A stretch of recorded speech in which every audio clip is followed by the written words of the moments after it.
Добре дојдовте во новата епизода на Попкаст. Јас сум Мартин Богатиновски, а денеска разговарам со отец Оливер Петровски, свештеник во Македонската православна црква и председател на хуманитарната организација Свети Спас.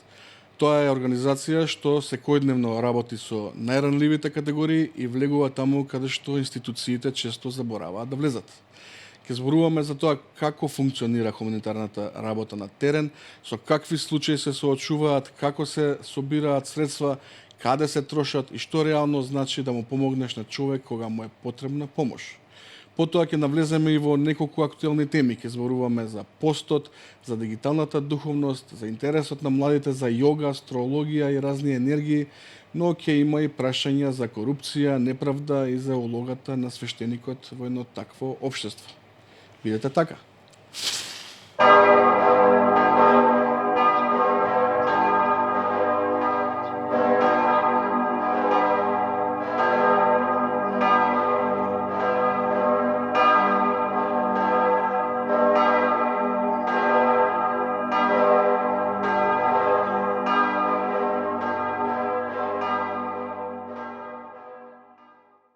Отец Оливер, добре дојдовте во најновото издание на Попкаст. Баш ми е кеф што сте денеска тука со нас. Мило ми е, благодарам на поканата. Поздрав до сите гледачи на подкастот. Фала ви. Во јавноста ве знаеме како свештеник во МПЦ, но и како човек кој практично ја живее љубовта кон ближниот, меѓу другото најмногу преку хуманитарната организација Свети Спас, која што тие што не знаат, станува збор за организација што помага, што им злегува во пресред на оние кои што имаат потреба од храна, од помош, од дом, претпоставувам. Тоа нешто можеме да помогнеме. Од се, така. Еве за тие што не се запознаени за каква организација поточно, како делува таа организација и како настана всушност Свети Спас? Оваа година славиме 10 години од основањето на хуманитарната организација Свети Спас. Се основаше во црквата Свети Спас во Драчево како организација за помош на парохијаните од Драчевската парохија. Со тек на времето луѓето почнаа да дознаваат за самата организација, почнаа се пријавуваат луѓе од другите парохии, па дури од другите епархии, нели, така што се рашири на ниво на Македонија. На ниво на Македонија, така што сега во моментов веќе има доста луѓе кои што примаат помош од нашата организација, значи зборуваме за 220 на целата Македонија кои што примаат помош во храна и околу 200 оброци секој ден се готват од понеделник до сабота, кои што се делат на 9 пунктови во Скопје. Идејата беше црквена народни кујни да се отворат буквално низ целата Македонија во сите градови, меѓутоа за жал најверојатно се уште не е дојдено времето за тоа и никако да успееме да отвориме. Зошто е тоа тешко? Затоа што потребни се не само луѓе, туку потребни се и ресурси, реално. Значи, потребно е во секој град да се има готвач, кој што знаеме дека денес се малце поскапи, така да кажеме, нели, меѓутоа потребна е и многу опрема. Значи, еве, ние 2 години поред се обидувавме да обезбедиме конвектомат. Тоа е една машина за готвење на повеќе оброци одеднаш. Нели, дури после 2 години сега успеавме да ја добиеме како донација од едни наши пријатели, кои што ни излегува во пресред и ја обезбедија. Како функционира тоа?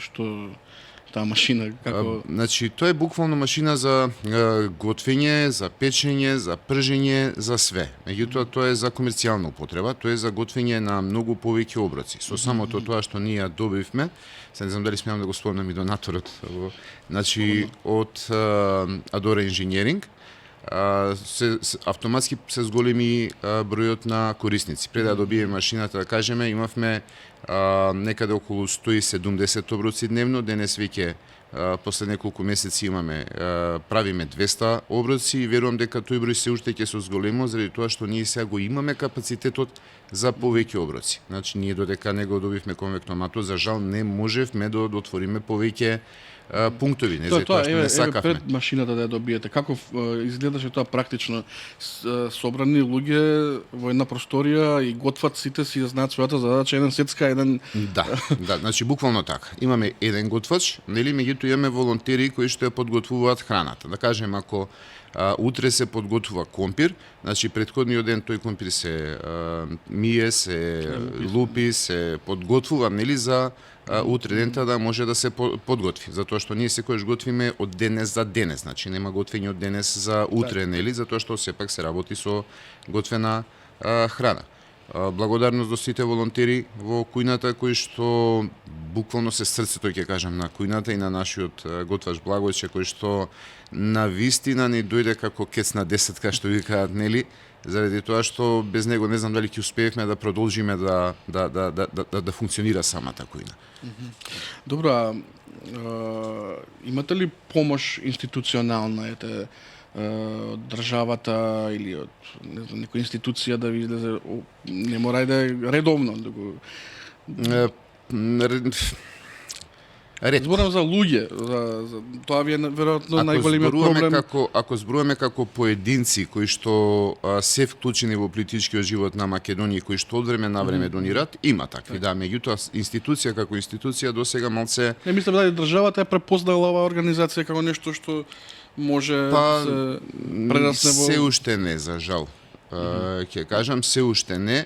Немаме помош од самата држава, имаме помош од поединци кои што се вклучени во државниот живот, ај ќе го наречеме, на Македонија, меѓутоа имаме доста подржувачи кои што се од локалната самоуправа, да кажеме, нели, да кажеме, двајца од моменталните градоначалници во Скопје беа волонтери на нашата хуманитарна организација.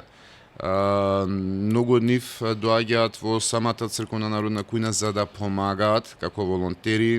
Знаете, беше и бившиот председател Пендаровски кој што готвеше со неговата сопруга, беше и министерката Тренчевска. Доаѓа, значи, доста луѓе, Орце Георгиевски, Дејан Митевски, Бети, така натаму, кои што навистина се вклучуваат многу често во нашите акции, кои што се обидуваат на некој начин да помогнат на оние на кои што им е потребна помош. Црквата помага околу? Да, значи црквата е постојано вклучена, со самото тоа што донациите од црквата не ги објавуваме.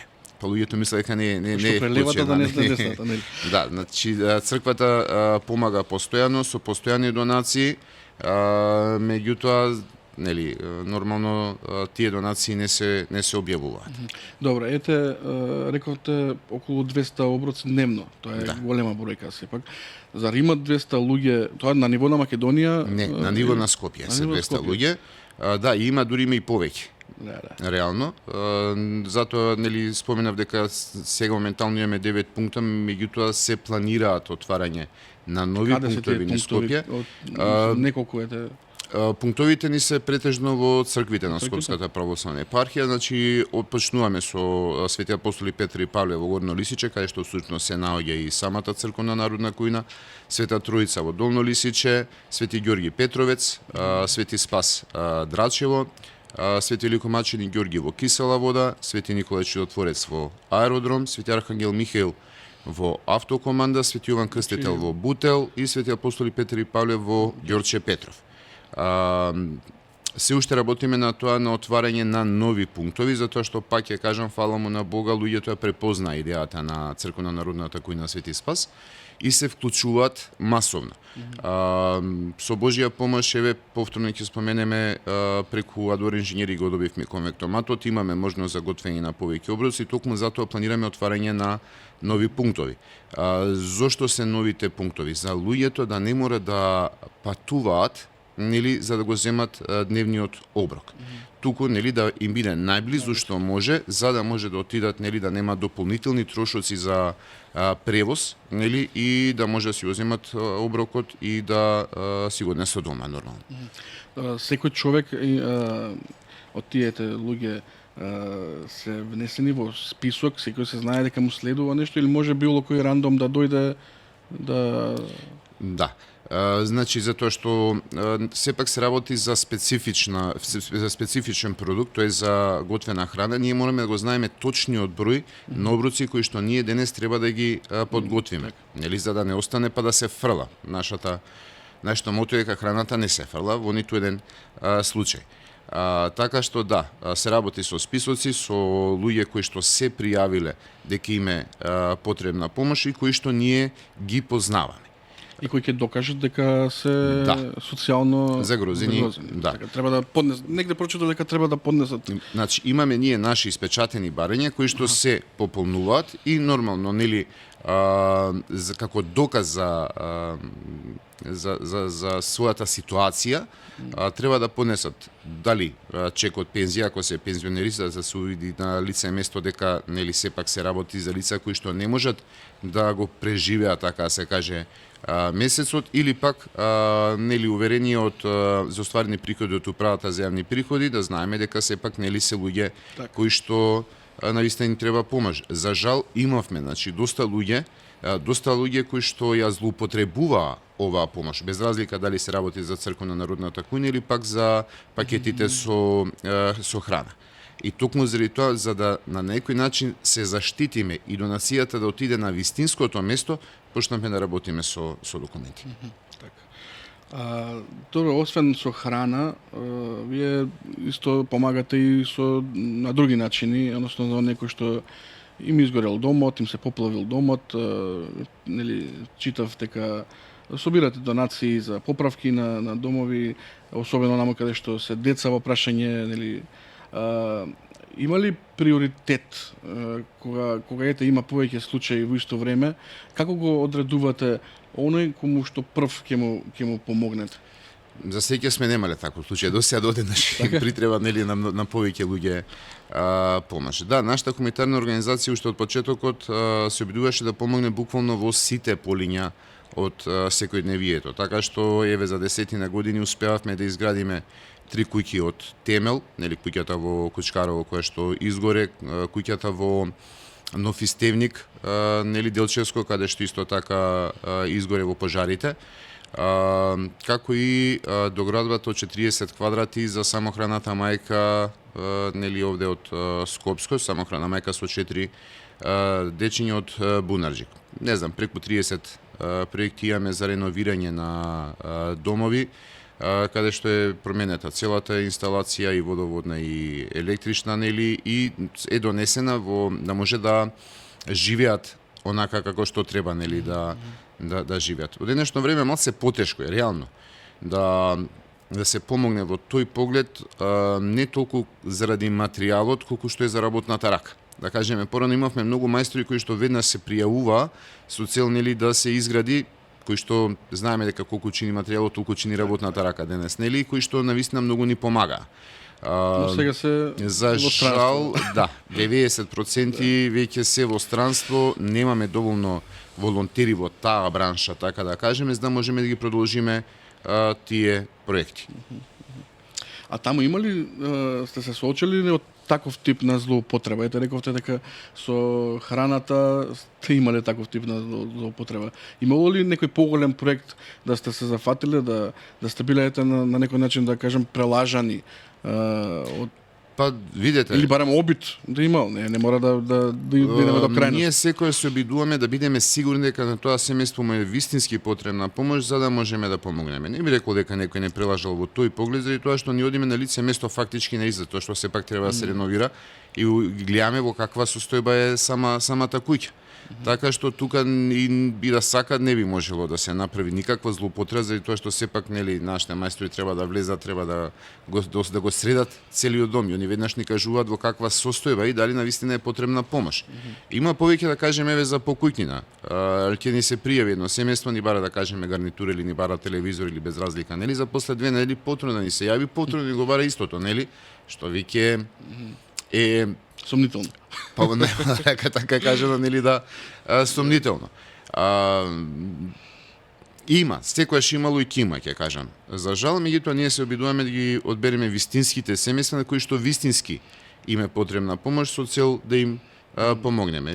Не, ве прашам затоа што ете пред некоја година имавте дадена изјава дека се појавиле лажни волонтери кои што се представувале во името на организацијата Свети Спас во Охрид и во Маџари, чинам дека Па и беше. сега имавме минатата година и оваа година, значи постојано имаме огромен проблем со групи на луѓе, значи не се работи за поединец, за групи на луѓе кои што го злоупотребуваат името на хуманитарната организација, одат од куќа до куќа низ цела Македонија, имаме информации, и кои што се представуваат дека се дел од хуманитарната организација Свети Спас и собираат финансиски средства. Отидаа до тамо што дури имаат и беџови направено, затоа што сепак нели нашето лого го има јавно, го изваделе, го испечатиле, нели без печат, нормално сепак печат не може да земат, и кои што иделе од куќа до куќа и собирале финансии. Нормално луѓето знаат, голем дел од луѓето знаат дека не работиме ние на таков начин и обично така ние дознаваме дека некој во наше име отишол нели и се представувал, собирал нели средства кои што нормално си ги задржал за себе. Неколку пати реагиравме и во полиција, постојано нагласуваме дека тоа не е наш начин на работа. Нашите волонтери никогаш нема да одат од куќа до куќа за да бараат помош. Напротив, сите ги знаат нашите принципи на работа. Ако веќе имаме некоја акција за собирање на храна, во тој случај акцијата е јавно објавена на нашата страница и стојат нашите волонтери заедно со мене нормално на пунктови пред маркетите низ Скопје или низ Македонија. Никако од куќа до куќа. Така што ако некој случајно отиде и се представи во наше име, дека знае дека тоа е лага и дека тоа не е наш принцип на работа, така што можат веднаш автоматски да ги одбијат. Така. Тоа ќе беше моето следно прашање, како објавувате акција кога има нели некаква потреба за помош на социјални мрежи, претпоставувам, или на сајт, ние имаме наша и што може луѓето да донираат? Еве некаде прочитав по форумиве дека облека, кебиња, такви работи немало веќе можност. Имаме и премногу, видете. Значи, овака, ајде да почнеме од почеток. Ние имаме официјална фан група, да кажеме, на Facebook и официјална страница, каде што се споделуваат буквално нели сите акции, меѓутоа и сите донации кои што сме ги примиле, со цел луѓето да знаат, нели, на некој начин што во моментот имаме и што всушност ни фали, нели. Не го правиме тоа за да пофалиме некого или да воздигнеме некого, туку ете на јавна благодарност за тоа што ни го донирале, луѓето да може да знаат што уште ни фали. Нели. Исто така имаме веб страна која што искрено и не е многу активна од причина што јас не знам да водам веб страна. И тоа ми е можеби голем проблем, меѓутоа се обидуваме да ја надградуваме нели редовно. Сега сакаме да направиме и новитет кој што го нема во Македонија, но затоа потоа нели ќе видиме дали ќе успееме тоа да го спроведеме со цел да дојдеме поблизу до буквално секој човек. Што е потребно? Храна, хигиенски средства. Значи храна збориме буквално све.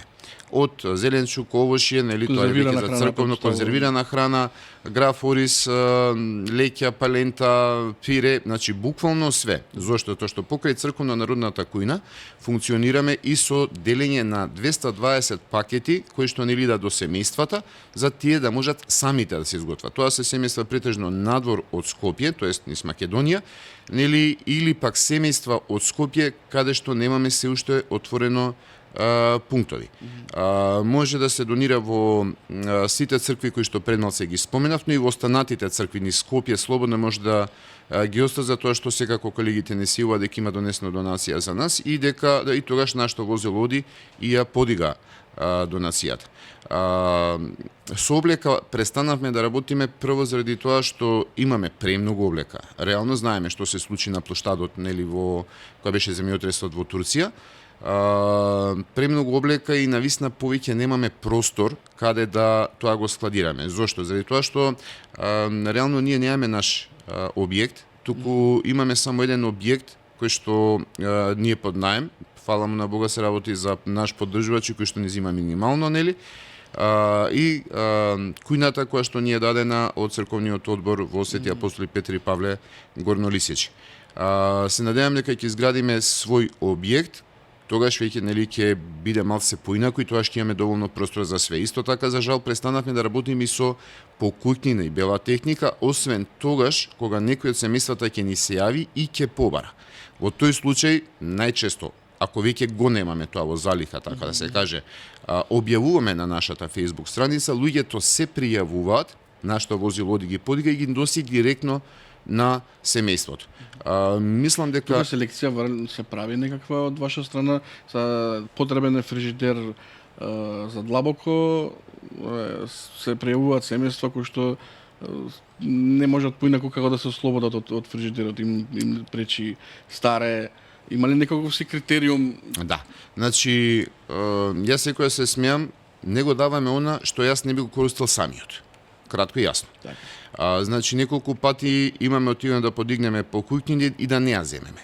Зошто? Заради тоа што беше премногу ништена. Не може да отидеме да земеме кауч, да кажеме, од кој што е целиот искинат и дури нели ние Федерина излегле од него. Значи, да се разбереме, ние не сме служба за отстранување на кабаст отпад. Значи, ние она што ќе го земеме, го донираме на друг за да му помогнеме. Нели? На некој начин фактички од нас за нас, да кажеме, нели? Од луѓето за луѓето. Ако самата покуќнина или бела техника не може да се употреби, значи е машина за перење која што е расипана или електричен шпорет или фрижидер, во тој случај ние не ги подигаме.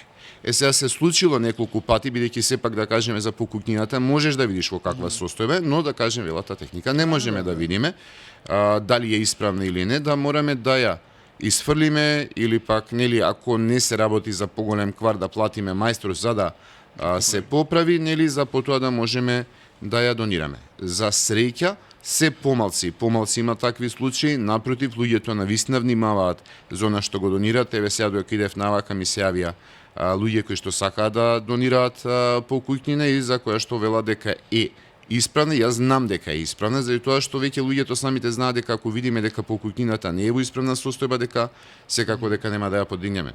Нема што да ја правиме, така. реално. Претпоставам дека можат и пари да донираат на сметка. Да, имаме сметка на која што може да се донира, значи неколку пати, објавуваме често да кажеме на нашата Facebook страница заради тоа што да кажеме до пред неколку години ние не сакавме да работиме со финансиски средства, но за жал денешницата е таква да не може да се работи без финансиски средства. Значи, како што споменав, имаме магазин кој што треба да се плати, имаме струја, вода, нели така натаму, имаме возилото кое што вози секојдневно, нели? Троши гориво кое што мораме нели да го платиме. Кога одиме во акции надвор од Скопје, значи сакали не сакале ние мораме да ги платиме патерините, нели и така натаму. Меѓутоа не само заради тоа. Како што знаете, многу често значи плаќаме и сметки за струја, плаќаме сметки за вода, значи режиски трошоци или пак имаме луѓе кои што ги сместуваме под кирија, нели, не де Боже те се запалила куќа или жртва на семено насилство, нема каде да оди и така натаму. Еве сега минатиот викенд имавме гостин од Молдавија кој што слушнал за хуманитарната организација Свети Спас. До летот имал уште 2 дена, но повеќе немал средства и ние го сместивме. Нели?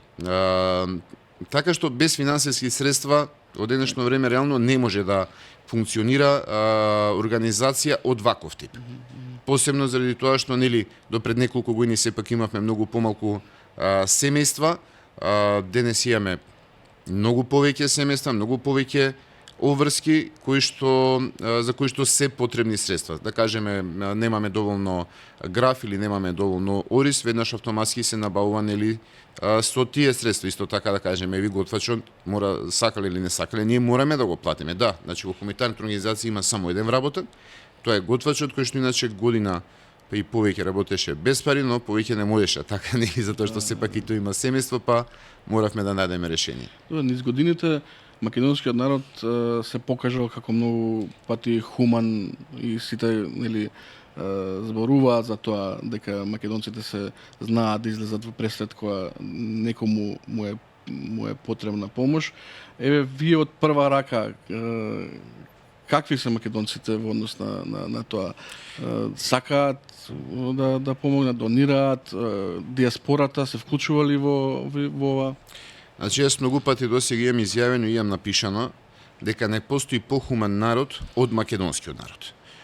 И тоа го мислам. Значи, тоа е вистината. И вистина која што никој не може да ја негира, реално. Заради тоа што секоја една акција до сега што сме ја провеле е благодарение на народот. Самите знаете за акциите, збирните акции кои што ги правиме пред маркетите. Значи, буквално сите акции ни биле најуспешни што може да бидат. Многу ретко, значи, се случува некој да не купи и да донира. Во ред, има секакви луѓе, сепак не сме нели сите исти, се случило некојаш дури да не опсујат на самиот пункт или нече тај да бега од тука и така натаму. Меѓутоа, грото од народот постојано се вклучени во сите наши акции. Не мора да имаме збирни акции. Значи, постојано ни се ува за донации. Буквално секој ден од обичните луѓе, од обичниот македонец, ние примаме постојано донации со кои што потоа ние можеме да функционираме. Реално, ако ние немаме донации, во тој случај нема да можеме да функционираме. Можеме да го донираме само она што ние го имаме. Реално, не можеме да го донираме она што ние го немаме. Од секогаш, значи, македонскиот народ бил хуман и верувам дека таков ќе остане. И мислам дека тука не треба се става воопшто знак прашање. Воопшто. Заради тоа што нашиот народ, мислам дека од секогаш го отварал своето срце за секој еден на кој што му е потребна помош. Така. Добре, рековте дека организацијата трае веќе една деценија, но еве нели најсилните имаат моменти на страф и на разочарување. Вие сте председател на таа организација, но сте имали ли таков момент, некој се искушение, да го наречам, во овие 10 години, кога ви било дојдено преку глава, кога сте биле до милиметар до откажување и од целиот, да речете, доста беше? Видете, значи, јас сум човек од крв и од месо како што сме сите.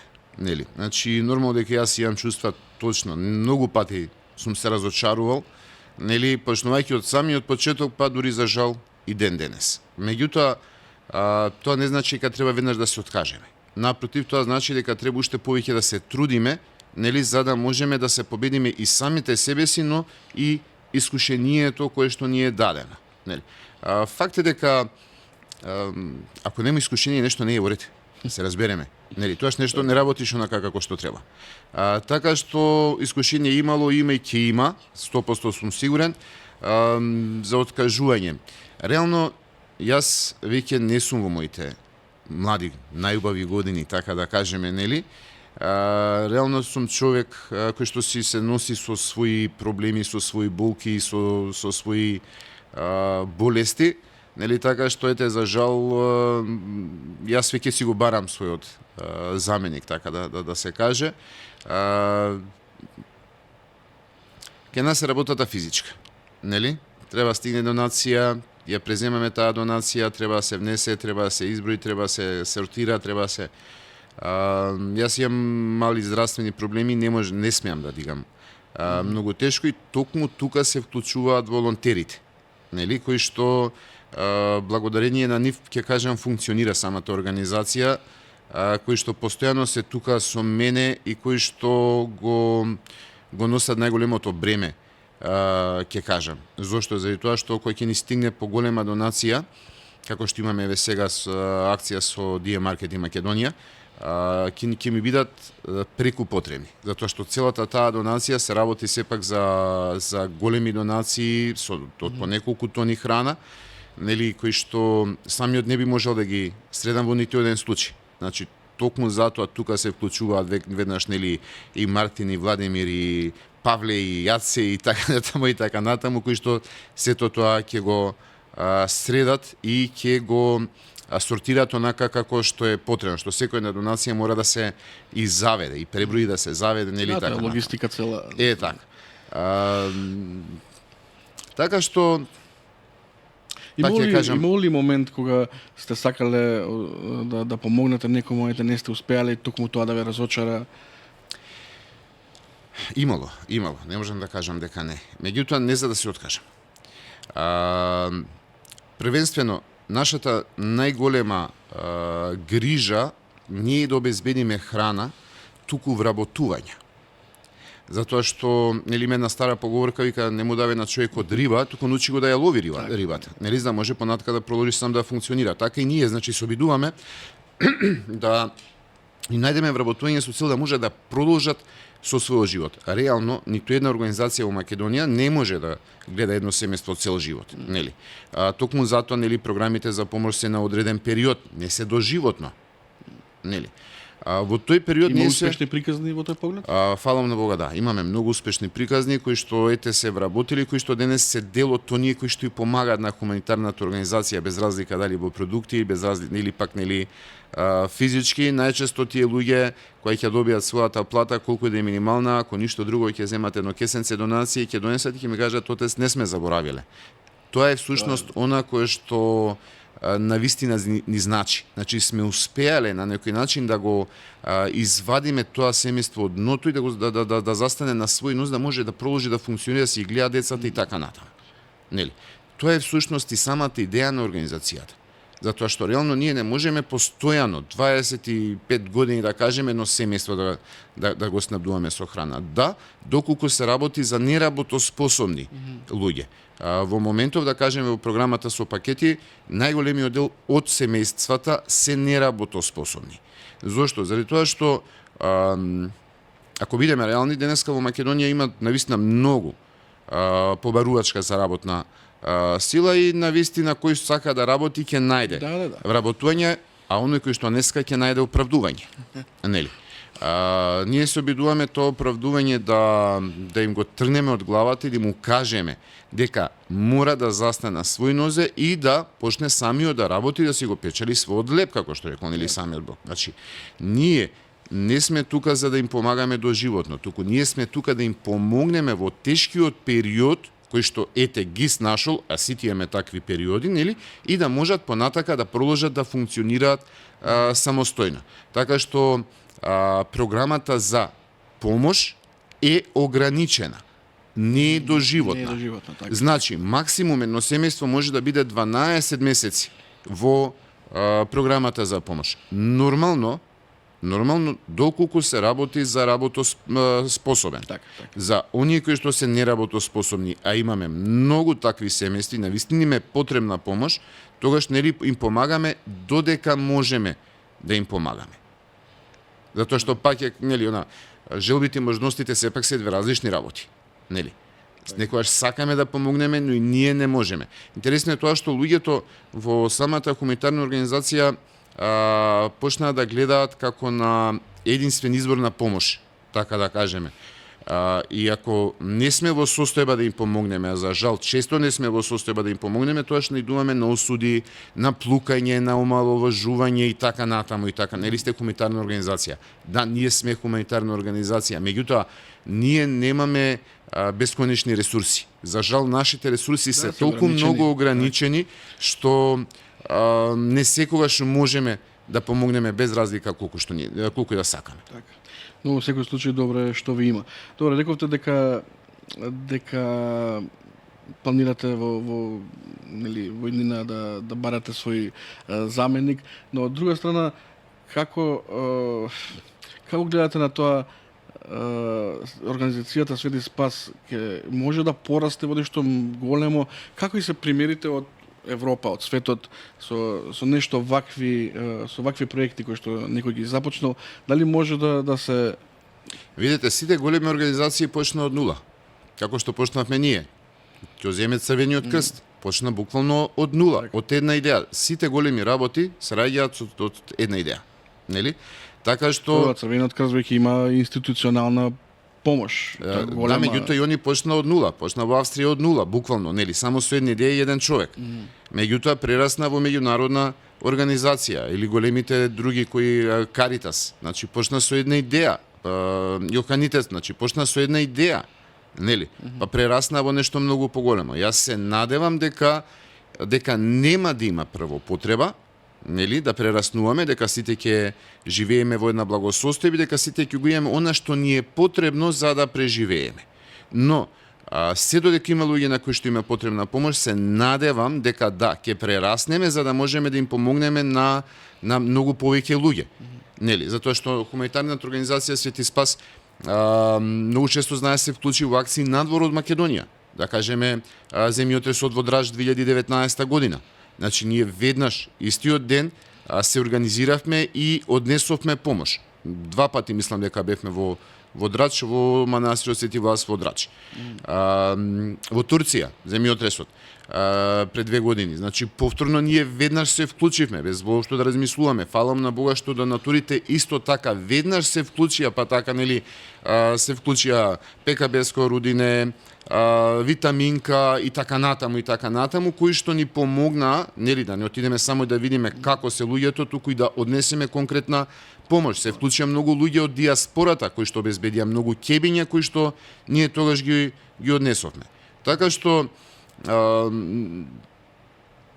се надевам дека ќе прераснеме во нешто поголемо.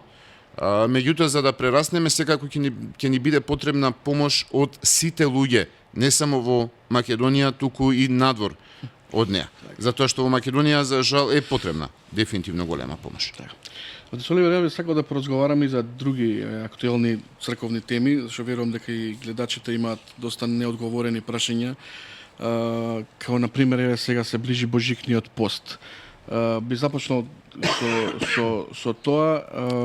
Денес многу луѓе, барем според мое мислење, според мој впечаток, не постат од духовни причини, туку ќе речат дека постиме од здравствени или затоа што сакаме да ослабеме, или затоа го гледаат постот како еден вид на диета. Како вие гледате на тоа? Имате таков впечаток дека особено млади еве како да се плашат, како да се срамат поточно да кажат дека постат од религиозни причини, туку сакам да ослабам па да или да го исчистам телото. Прво, значи диетата не е пост. Да се разбереме. Тоа е нешто сосема друго. А второ, не би се согласил дека младите се страмат или пак дека не постат правилно, барем не оние кои што имаат своји духовници. Јас се радувам тоа што можеби младите денес постат дури поправилно од постарите, заради тоа што тие постојано прашуваат. Постарите веќе на некој начин можеби се страмуваат да постават некои прашања на свештеникот, иако за тоа ние сме тука, нели? Додека пак младите постојано сака да се информираат. Па ќе дојдат ќе почнат да прашат со прашања, нели, на кој начин се пости, што смеам да јадам или не смеам да јадам, што треба да направам за правилно да постам, нели, и така натаму. И на тој начин тие дознава дека постот е всушност двоен, не е само телесен. Значи, залудно ние постиме телесно, ако не постиме духовно. И са ние ќе ми објасниме на кој начин се пости духовно, на кој начин се пости телесно, нели, за да може правилно да го живеат тој пост, тоа само воздржување, нели, во името на Христос. Диетата е нешто сосема 15. Но ние кои што постат, заради тоа што тоа им е диета, нека не постат. Тоа веќе тоа не може да се нарече пост во ниту еден случај, нели? Затоа што Не, добро, јас повеќе би го нарекол тоа како еден вид оправдување, затоа што ако би постал тој за да држи диета, би можел да ја држи диетата во било кој дел период од меѓутоа годината. може би им треба повод. Видите, минатото на нашата црква е навистина многу богато. Луѓето не само што не се срамеле, туку и не се плашеле дури за собствениот живот за да ја исповедаат својата вера во Христос. Зошто денеска би се срамели или пак би се плашеле од тоа дека ние сме христијани и дека ние, нели, ги почитуваме заповедите кои што нашиот Господ ни ги оставил, дека ние денес во негова чест почнуваме со постот. Јас не гледам зошто, реално. И од моето искуство со младите, јас барем досега неам сретнато некој млад, нели, воопшто некој христијанин кој што се страмел да признае дека пости. И тоа, се повеќе млади, тоа ми е посебно мило, постат онака како што треба. Значи, не само да се воздржуваат од храната, туку да се воздржуваат воопшто од сето зло, да го наречеме, нели, на светот. Почнувајќи, нели, од лоши мисли, фала му на Бога, голем дел од младите го почитуваат веќе молитвеното правило, се молат постојано, одат ке својот духовник, се исповедаат, почитуваат ако добијат некои питимија, нели, и така натаму. Така што гледајќи ја младината, јас би рекол дека имаме навистина светла иднина. Има правилно и неправилно постање или има постање како што ќе ви каже духовникот или онака како што нема да ви каже духовникот? Овака, ако веќе имаме духовник, тогаш ние мораме да го послушаме и да постиме онака како што тој ќе ни каже. Зошто? Заради тоа што најдобро тој ја знае нашата духовна сила, да кажеме, колку ние можеме да постиме, на кој начин ние би требало да постиме. Токму затоа се, нели, и духовниците. Не можеме на своја рака. Нели некои постат првите 2 недели и последните 2 недели или не е правилно. Реално не е правилно. Значи, ако духовникот ни даде таков пост, тогаш тоа е во ред. Он ги знае причините зашто тоа е така. Нели? Меѓутоа, оние кои што така постат, јас сум 100% убеден дека не има духовник и дека немаат тако благослов, па сега јас себе за Велигден претежно тоа се случува и ќе постам првата и последната недела и потоа одиме на причест без воопшто да се исповедаме. И сега ќе се погоди свештеникот малце построг и ќе рече оние кои што се без исповед нема причест. И тога веќе почнуваме, нели, да се расправаме со самиот свештеник насред литургија. И тука веќе се може да се види дека всушност ние не имаме вера. Заради речете да се расправаме со самите себе си, не со свештеникот. Има многу случаи, колегите ќе се согласат со мене, кога, нели, се бунат, па кој си ти ме да ми кажеш дека не смеам да се причестам. Нели? Мислам, тоа е навистина израз на неверување или пак можеби ете да малце да го ублажиме, да кажеме, на непознавање на собствената вера. Добро, ете тоа е еден вид на или култура, може да се рече, во сред храм, на сред литургија да се расправаш со свештеник. Видите, јас да кажеме сум имав една случка ќе ви ја раскажам. Доаѓа една наша сестра за причест, меѓутоа имаше ставено кармин на својата уста. Јас обично ги замолувам веднаш да го отстранат карминот, за да можам потоа да ги причестам со истото лажиче со кој што, нели, со жрицата со кој што ги причестувам и сите останати со кој што се причестувам и самиот јас, нели. Сестрата одби да го тргне карминот, јас си кажа во тој случај не можам да ве причестам. Значи, прво, кога доаѓаме во црква, ние не одиме на свадба, посебно не на причест. Нели, треба да дојдеме онака како што треба да дојдеме, тоест онака како што Бог не создал. Нема потреба се дотеруваме, па да доаѓаме недолишно облечени или со премногу шминка на себе. Не гледам зошто прво тоа не се случува, да кажеме, нели, во самите цркви. Така што, ако свештеникот веќе одлучи дека некој не би требало да се причести заради одредена причина, нели, треба да го разбереме зошто е тоа така. И тука не би требало да има приговор или пак кавги во самата црква. Така. Добро, за жал, ете, имаме доста такви лоши примери. Еве имаше еден пример, не знам, манастирот Свети Ѓорѓе во село Кучково, нели, во Скопско. Сега од неодамна се досели сестра Ефремија, живее таму монахиња. Моја драга пријателка, иначе морам да кажам. Поздрав до неа. И одеднаш почнаа многу луѓе да ми пишуваат и мене лично на мојот личен профил, ја гледав и на групите на Facebook. Што е ова сега во манастиров е затворен, таму има правилник, отворен во манастирот, не знам, до 18 часот, до 19 часот. Забранила музика, забранила алкохол, пиење, забранила тапани, зурли, а луѓето биле навикнати да во дворот на манастирот да прават... Прво не забранила она. Тоа се правила кои што мора да се почитуваат. Секоја куќа си има свој куќен ред. Така. Вие сега тука имате ред, домашен ред, кој што јас како гостин мора да го почитувам. Така, кога ќе отидеме во било кој манастир или во било која црква, си има ред кој што ние мораме да го почитуваме. Не е дека забранила сестра Ефремија, да се разбереме, нели? Значи, она само ги почитува правилата на манастирско живење, нели? Сепак тоа е дом Божи. Не одиме тамо за да се напиеме, нели? Како тоа да го сватат луѓето? Еве, дојдо до тоа да ми пишуваат мене пораки, ајде да направиме нешто да убедиме монахиња да се предомисли. Значи не може да се убеди заради тоа што тоа би било спротивно на редот кој што ги имаат манастирите. Еве, да не одиме далеко. Не знам. Било кој манастир да го земеме, никаде не може да слушнеш музика. Никаде не може да се пие алкохол, нели, или пак да се вртат скари. Се разбереме. Така не треба да биде, за жал, ама Не само што не треба да биде, мора така да се постапува. но за Мора, жал, значи, но да, за жал да се почитува на редот. многу места е така. Да, заради тоа што се уште можеби ние немаме доволно монаштво, па тие манастири се напуштени. Па манастирите ги преземале, нели, Домари, црковни да. одбори или како да ги наречеме, кои што сметаат дека е душе полезно на сред Велики пост, нели, да викнат музика, да донесат алкохол и така натаму, што не е правилно. Значи, токму затоа треба да се почитуваат и да се слушаат одлуките на свештеникот, затоа што свештеникот работи според правилата кои што се од самиот Господ Исус Христос.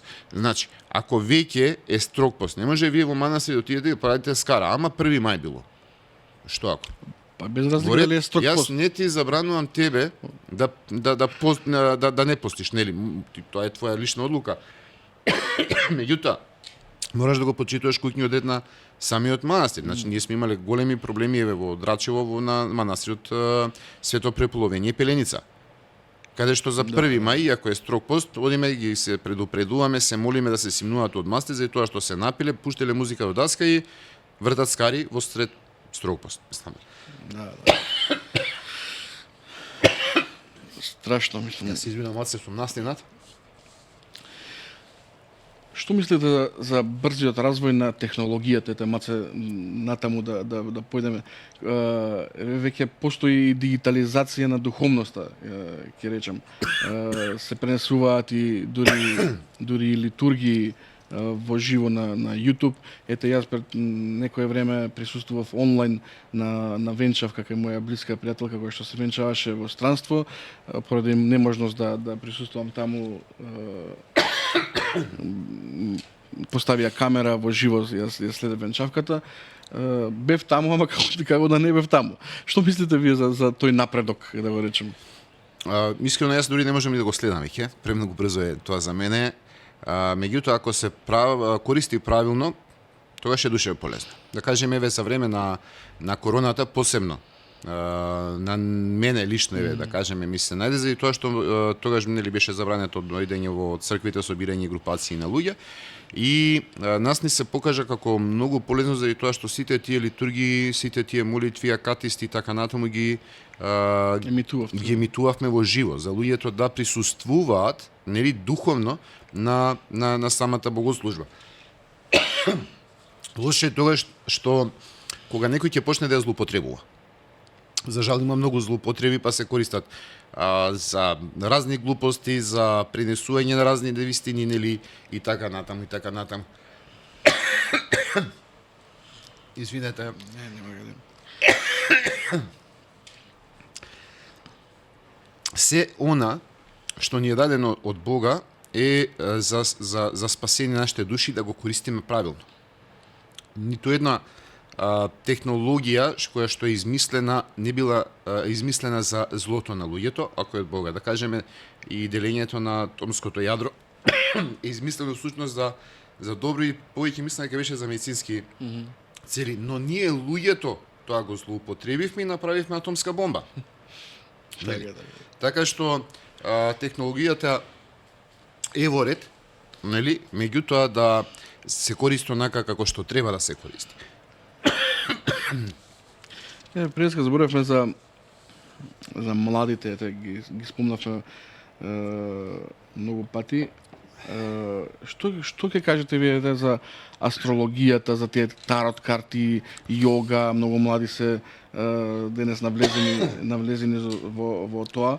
Зошто младите бегаат во овие нови форми на брза духовност? Им се поинтересни од православие? Брза духовност. Тоа прво не би го нарекол така.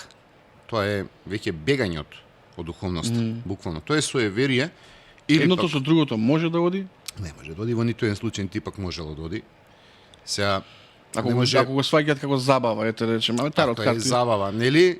Ако играат бридж, нели не е ништо проблем, меѓутоа ако истите карти ги искористат за да, Да, се коцкаат преку покер, тогаш веќе не е уред, нели?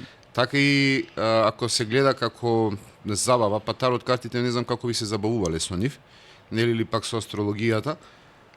Значи тоа е суеверие кој што врска нема со реалноста и многу пати тоа, не многу пати, секој се покажува дека тоа всушност е и тоа, нели? Значи само буквално една забава или пак начин како да се пристапи до паричникот, ќе кажеме, на оној другиот кој што ете верува во тие тарот карти, па ајде нели да. Така што знаеме дека вистинскиот спас е само во црквата, само во Господ Исус Христос.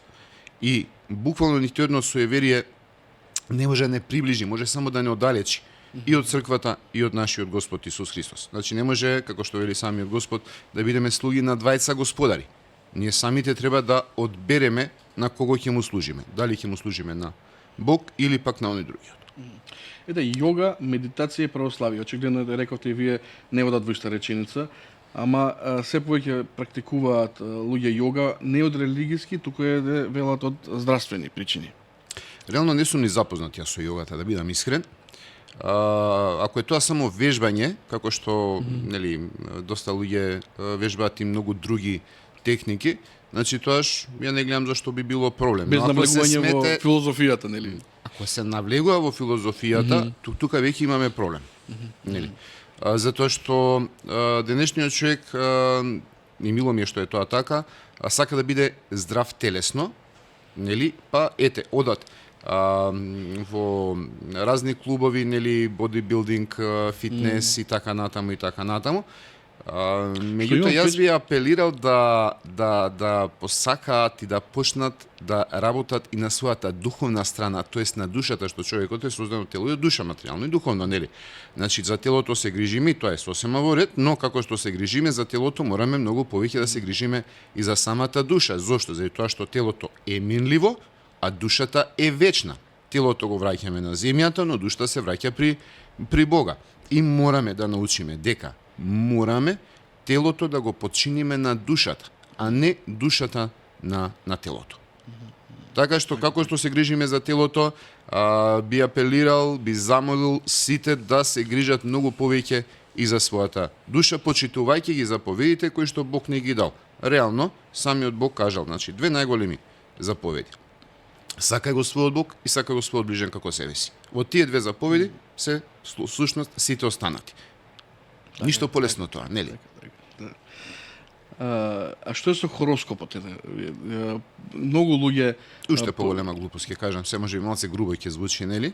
и дори медиумите, голем дел од медиумите нема ден да не почнат со временска прогноза и со хороскоп. И тоа луѓето го читаат и Фалам на Бога, не гледам многу телевизија во последно време, ниту имам доволно време, така што меѓутоа ако ние сме христијани, тогаш ние ќе знаеме дека Бог ни дал слободна волја. Според која слободна волја ние можеме да го живееме својот живот онака како што ние сакаме. И само ние сме господари на својата така наречена судбина. Нели, затоа што судбина реално не постои. Ние сме тие кои што решаваме по кој пат ќе појдеме. Нема зацртан пат. Според хороскопот, кој што верува во така наречена судбина, нели? планети, нели, одреден како Значи, не сум запознат реално ни многу со Не хороскопот. сум ни јас. Меѓутоа, тоа на што сум запознат, нели? Значи, они фактички ти наговестуваат на некој начин дека ти всушност имаш веќе одреден пат по кој што ти мора да врвиш, па слушај, утре, задутре или за една година ќе се случи тоа. Никој не може да го предвиди нашиот живот. Единствен кој што знае све е Бог и никој друг. Буквално никој друг. Ние сме тие кои што решаваме како ние ќе чекориме и каде, накаде ќе одиме.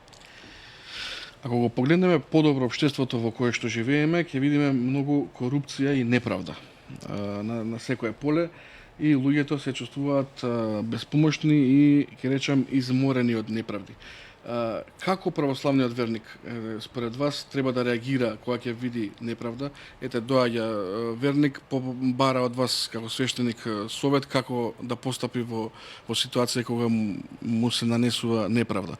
Што треба да направи? Како да постапи? Да биде смирен, да се бунтува, да покаже заби?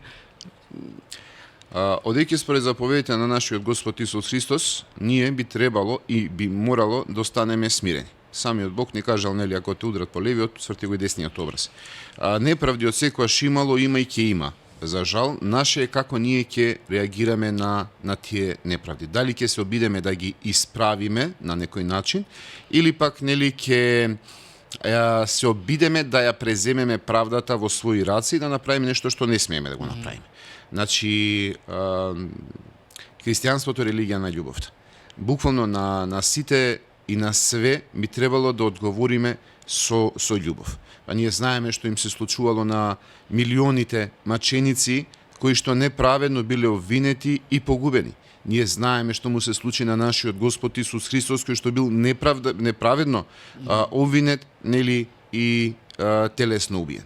Така што јас би препорачал да го следиме неговиот пример. Да ги следиме примерите на милионите маченици кои што не само што не се предадоа на неправдата, туку, нели, не го жалија дури ни собствениот живот за да на некој начин им покажат на останатите како би требало ние да живееме ако вистински веруваме во нашиот Господ Исус Христос. А како да ги воспитуваме децата? Јас како родител, ајде, моето е малечко, ама ќе дојде ред кога ќе се соочи со неправдите и со...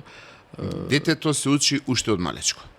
Значи, нема детето е малечко или возрасно. Од најмала возраст ние мораме да почнеме да ги учиме децата искрено да веруваат во нашиот Господ Исус Христос. Ако ние го предадеме нашиот живот на нашиот Господ Исус Христос, тоаш не би имало потреба да се плашиме буквално од ништо на светот. Заради тоа што ќе знаеме дека све она што не се случува е негова волја. И дека ќе знаеме дека ништо не се случува без негово допуштение. Така е. Ето, малку би сакал да зборнем и за менталното здравје и верата. Анксиозност, депресија, напади на паника, панични напади, има, ја нарекуваат нова епидемија. Како црквата треба да пристапи на човек кој што страда психички? Кога да знае човек дека е време за духовник, односно за духовник е секогаш време, а кога за психолог и за психијатар? Како треба да пристапиме? Со љубов. Она што го збориме, нели, цело време. Значи, прво треба да се открие причината. Нели, да се прозговара. Меѓутоа, за да се прозговара, самиот човек треба да посака да дојде, нели, во црквата и да прозговара со свештеникот. А потоа свештеникот да се обиде да го најде коренот на проблемот и ако може, нели, да го разреши. Да му објасни првенствено дека тој никогаш не е сам и дека има некој кој што е постојано со него. Да му објасни дека тој некој, тоест нашиот Господ Исус Христос, нели, постојано го љуби и дека постојано се обидува да влезе во неговото срце. Ако ние знаеме дека нашиот Господ Исус Христос е постојано со нас, за нас, тогаш не би требало да имаме буквално никакви проблеми, нели? Да, проблемите ќе ги имаме, но ќе знаеме дека со неговата помош, со помошта на нашиот Господ Исус Христос, ќе успееме да ги пребродиме. Реално, секој човек, би рекол, во светот се соочил со некој вид на депресија, дали заради загуба, дали заради секојдневието кое што го живееме, дали заради некоја несташница и така натаму, нели. Меѓутоа, наше е како ние ќе изреагираме на тоа. Дали... Значи, разговор со свештеникот и паралелно црквување редовно е добитна комбинација, претпоставувам. Точно. Тоа е најдобрата комбинација која што може да биде. Зошто? Заради тоа што така ќе научиме дека прво се грижиме за непотребни работи. Реално. Нели? Ќе научиме дека Господ ни го дава сето на што навистина ни е потребно. Се ние што сакаме нешто над тоа е друго. Меѓутоа не би требало така да биде. Отец Оливер, ви благодарам што денеска те бевте наш гостин. Ви посакувам многу здравје и со истата решителност да продолжите да работите, да функционирате и да помагате на луѓето кои што немаат на кое друго место да тропнат, тука е организацијата Свети Спас секогаш за нив. Ви благодарам на поканата, се надевам дека ќе се видиме и повторно. Бог нека не благослови сите, нека биде постојано со нас во текот на целиот наш живот и нека не предпазува буквално од секое зло. Ви благодарам. А вие, драги гледачи, доколку ви се допадна оваа емисија, нема зашто да не ви се допадне, стиснете subscribe, преплатете се и се гледаме повторно следната недела. Поздрав!